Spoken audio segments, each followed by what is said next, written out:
Join me now. It's the beginning of week 7. Ooh, 6 weeks to go.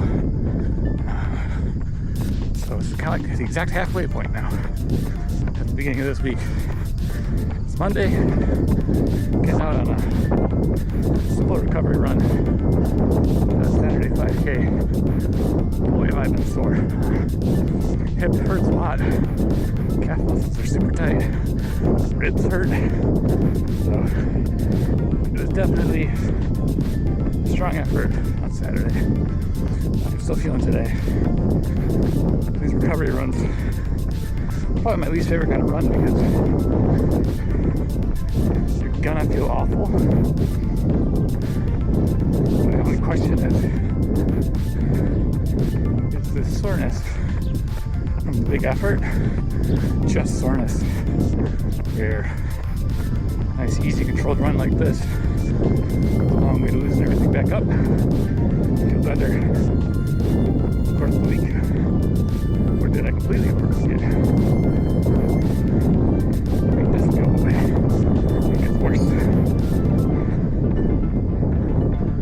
Time will tell.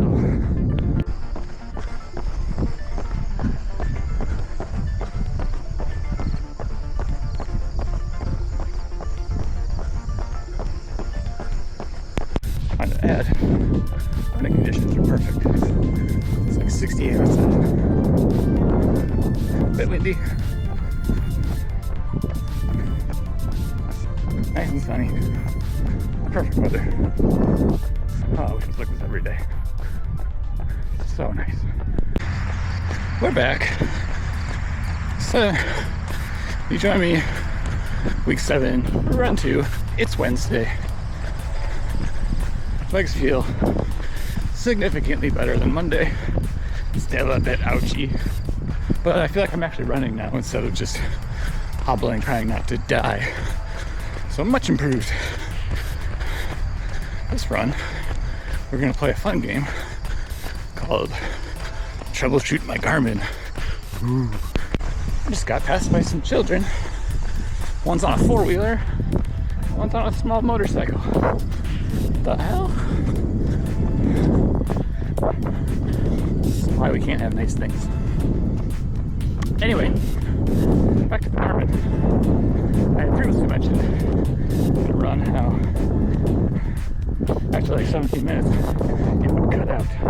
After a factory reset and then restore, and a factory reset and then set back up from scratch, the issue persisted. I could listen to music for about 15 minutes and then it would cut out constantly to the point where it was non-functional. So I basically gave up. Now I'm trying it out again. And the issue has changed. My new feature has actually improved. It now starts skipping after 7 minutes. Yay. So I have the same exact behavior at a different interval now. That's interesting because that tells us something has changed. Now, I'm fairly certain the watch has updated itself since then. So what are the likely culprits? Other people do seem to have this issue. Is that what I found on the internet? It doesn't seem to be super widespread though. Could it be some sort of hardware design failure? Possibly. So I would describe this as, if I had to guess, there's a memory overflow happening. So the question is, what's causing it? Is there, like, I do really only see this when I'm using the Spotify app, so right away I'm thinking maybe the Spotify app has a memory leak. So when you're transmitting Bluetooth data over it's doing that, I would say there's probably a good chance it's caching it first in memory. I might pre-allocate that, and maybe it's running out because of a leak. So I can verify that by getting rid of Spotify, using a different provider, like YouTube Music and see if it works. The other option is it's a Garmin OS issue, which is possible. And if it is the case, I would likely see it regardless of what music provider I use. So I think the next step is simply going to be rip out Spotify from the watch, set up a different music provider, and see what happens. Another new thing it's doing, if I just leave it playing, skipping like crazy, after about 10 minutes, it seems to clear whatever the issue is, and it streams fine again for 7 minutes. I don't know what the issue is, but I'm pretty sure it's not me or my headphones, because I've used other headphones and it still happens. So, quite exciting. Maybe on the next run, I'll have a different music player set up, and we'll find out together who's got bad software. And if the answer is everybody, this Garmin's life might be limited, and I may be jumping ship. Anyone got a fitness watch that can actually stream Bluetooth music? Asking for a friend. You join me now on a week 7 long run. The weather is beautiful. Mid to upper 60s, sunny, light breeze. Everything is almost perfect. What's not perfect? The stupid watch.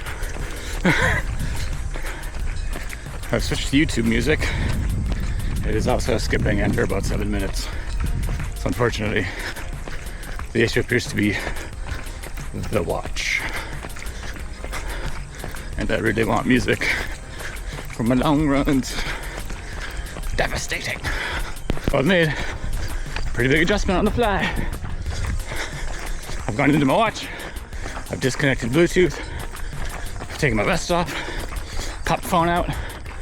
Connected Bluetooth to the headphones. Popped up with Spotify, put it in offline mode, streaming all the things now. Perfectly fine. All on the move. I probably said that a little bit, but fun little challenge to keep moving during that. A couple of firsts on this run. You might notice I've got this big old water bottle with me. So the 2 small ones that came with this vest, because I have verified that those little water bottles, they leak like crazy. So I didn't want to deal with that.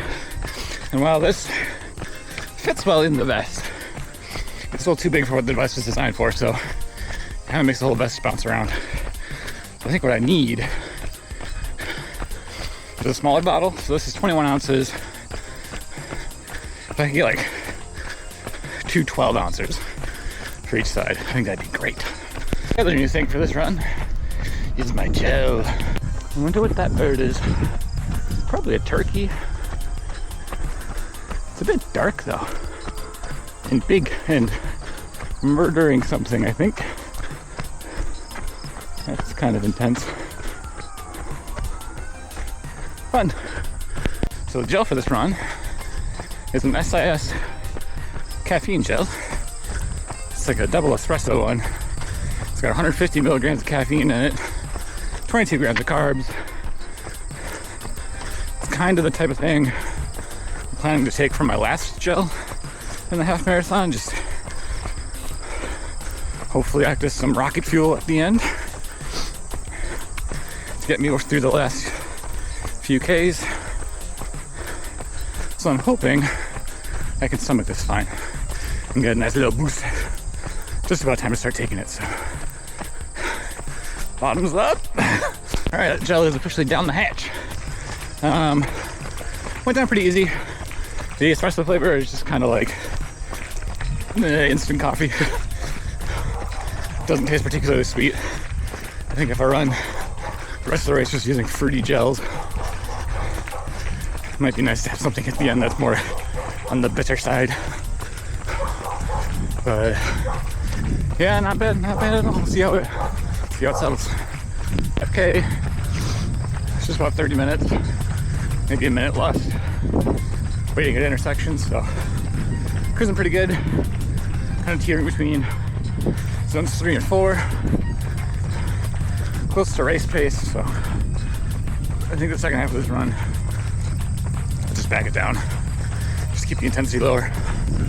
But I kind of feel like I can run like this all day. Feeling pretty good. Around point, 6.5K. Still keeping it sub 6 per kilometer pace. A lot of that was uphill too. So far, a very good run. I just have to hope if I hold like 6 per K the rest of the way is where I want to be, wheels don't fall off. We shall see.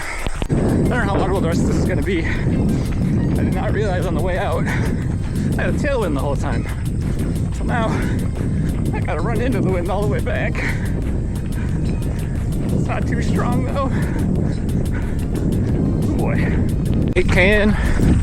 I've definitely been holding half marathon pace this whole time, so still feel really good. I wonder how much of this is just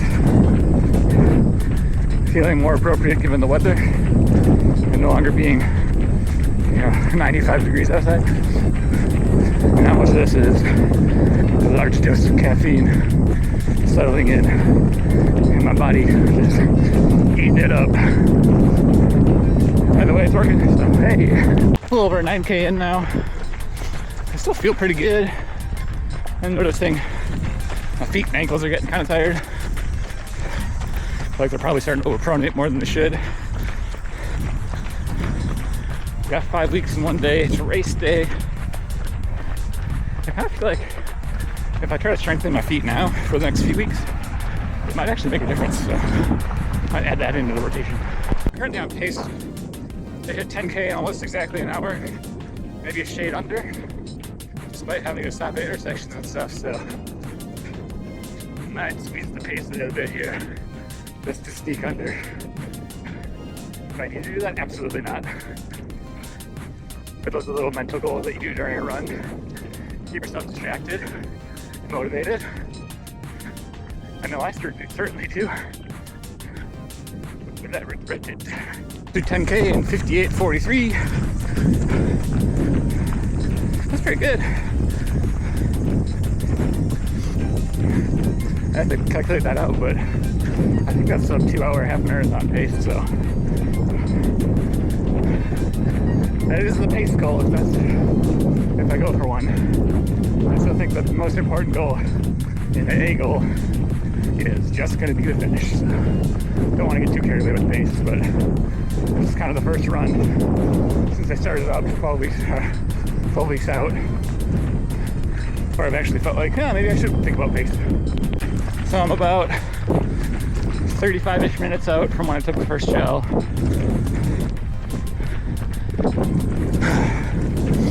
I kind of feel like I can maybe feel the energy levels dropping a little bit. So if I was doing this for a race, I would have gotten another gel down about 10 minutes ago. And I've still got, I don't know, mile and a half, 2 miles of running left. And that's only going up from here, so I think going forward, I'm going to graduate to having 2 gels on my long run. That's kind of exciting. I think race day is only going to be 3-ish, maybe 4. So we're on our way. Pace down, 5, almost 39. Pacing for that last K. Didn't really have any interruptions during it, so I got the pretty accurate reflection. Some was uphill, some was down. Really happy with that. I am running in my endorphin speed 5s. They're just my favorite shoe that I have right now. They're just great. Like, I feel like I don't even have to think about them. Like, but they're not holding me back at all.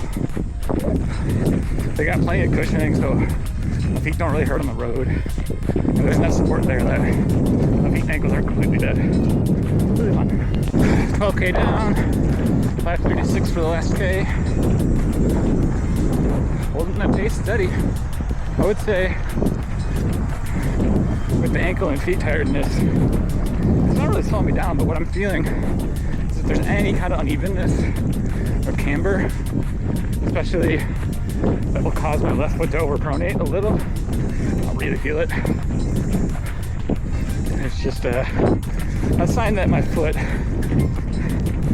and the muscles that stabilize my ankle could use a little bit of help. We'll see how that feels over the next day. I'm sure it'll be fine.